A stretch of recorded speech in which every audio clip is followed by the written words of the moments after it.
আপনি T shirt design করেন বা যে কোনো ক্যাটাগরিতে কাজ করেন না কেন, আপনার সাথে ক্লায়েন্টের সাথে একটা বন্ধুত্বপূর্ণ সম্পর্ক তৈরি করতে হবে। অনেক ক্লায়েন্ট আছে যে শুধু আমার সাথে কাজ করছে আর কারোর সাথে কাজ করে না। আসসালামু আলাইকুম, কি অবস্থা সবার? গত বছরের 20 সেপ্টেম্বর 2022 সালে 20 সেপ্টেম্বর আমাকে একজন ক্লায়েন্ট SMS দিয়েছিল এবং তার জন্য আমি একটা ডিজাইন করছিলাম, বাট আমি তার কাছে অর্ডার নেই নাই। সে আমাকে একটা ইমেজ দিয়েছিল, বলছিল যে ইমেজের উপরে ডিজাইনটা করে দাও।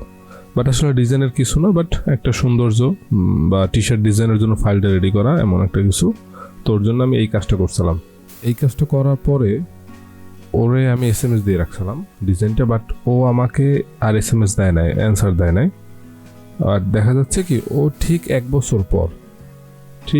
বছর পর এসে বলতেছে কি, তোমার সাথে তো আমার কথা হয়েছিল, ওটা তো ট্রায়াল ছিল, তো আমি তোমার সাথে কাজ করতে চাচ্ছি। আমি যখন ওর সাথে কাজ করলাম তখন আমি ওর সাথে 6টা না 7টা ডিজাইন করলাম। তখন ডিজাইন কিছু না, বাট ওর কাজগুলো ছিল খুবই সিম্পল। তো এই ডিজাইনগুলো ওর জন্য করছিলাম। তার কিছুদিন পরেই ও আবার আরও একটা অর্ডার দেয়। আপনি টি শার্ট ডিজাইন করেন বা যে কোনো ক্যাটাগরিতে কাজ করেন না কেন, আপনার সাথে ক্লায়েন্টের সাথে একটা বন্ধুত্বপূর্ণ সম্পর্ক তৈরি করতে হবে। যেমন অনেক ক্লায়েন্ট আছে যে শুধু আমার সাথে কাজ করছে আর কারোর সাথে কাজ করে না। আমি যখন টি শার্ট ডিজাইন করি, যখন ফাইলগুলো ডেলিভারি দেই, তখন তাদেরকে জিজ্ঞেস করি যে তুমি এই ডিজাইন যে নিলে এগুলো দিয়ে কী করবা, তুমি কি প্রিন্ট করে টি শার্টের উপর বিক্রি করবে সরাসরি? ওই ক্লায়েন্ট হচ্ছে আমার কাছ থেকে ডিজাইন নিয়ে ইটসিতে দিবে। তো ও ইটসিতে দিবে। তো আমি বললাম যে তোমার ডিজাইনগুলো তো খারাপ না, তোমার যে কোয়ার্সগুলো, তাহলে তুমি যদি বেশি বেশি বিক্রি করতে চাও তাহলে তোমার হচ্ছে ট্রেন্ডি ডিজাইন নিয়ে কাজ করতে হবে। ট্রেন্ডি টি শার্টগুলো ডিজাইনগুলো যদি তুমি আপলোড দাও এবং মার্কেটিং করো, তাহলে দেখা যাবে কি তোমার অনেক সেল আসবে। তারপর ওর কাছে আমি এখানেই আবার আমার কাছে প্রায় 400 ডিজাইন ছিল করা। ওই ডিজাইনগুলো সেল দেওয়ার চেষ্টা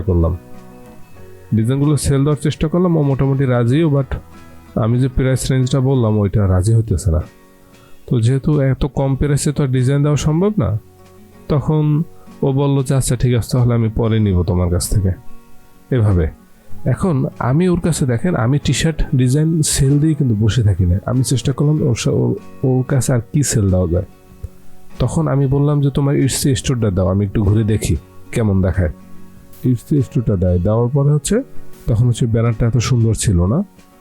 বাট পরবর্তীতে আমি ওকে বললাম যে তোমার ডিজাইনের কোয়ালিটি তো খারাপ না, বাট তোমার আগে কথা হচ্ছে দর্শনদারি পরে গুণবেজরে। তোমার শপে ঢোকার পরে যদি একজন ক্রেতা যদি তোমার ব্যানারটা সুন্দর না দেখে, লোগোটা সুন্দর না দেখে, তাহলে কিন্তু সে চলে যেতে পারে। তখন তার জন্য আমি এই ব্যানারটা করে দিলাম। তো আমার নেক্সট ইচ্ছা হচ্ছে ওর কাছে লোগো বিক্রি করা। এই একটা ক্লায়েন্ট আমার কাছে ডিজাইনের ফাইল দেওয়া আছে। তো দেখা যাচ্ছে কি ওর সাথে আমি 7টা অলরেডি কাজ কমপ্লিট করছি। এই ক্লায়েন্ট আমার সাথে ব্যতীত অন্য কারোর সাথে কাজ করে নাই। ও ক্লায়েন্ট করলো কি, প্রথম এসে আমার কাছ থেকে টি শার্ট ডিজাইন নিল। তারপরে নিলে আপনার এটা ফ্লায়ার নিল। তারপরে করলো কি, তারপর আবার টি শার্ট ডিজাইন নিল, তারপর আবার লোগো নিল। দেখুন, আমি করি টি শার্ট ডিজাইন, বাট আমি সেল দিচ্ছি কি লোগো, ফ্লায়ার, সার্টিফিকেট, এভরিথিং। আপনি টি শার্ট ডিজাইন করুন বা লোগো ডিজাইন করুন, আপনার কাছে যে ক্লায়েন্ট আছে তাদের সাথে কন্টিনিউ করার জন্য যতভাবে কাজ করা দরকার আপনাকে করতে হবে। আমি যদি আর একটা ক্লায়েন্টের এক্সাম্পল দিই, এই ক্লায়েন্টের সাথে আমি অলরেডি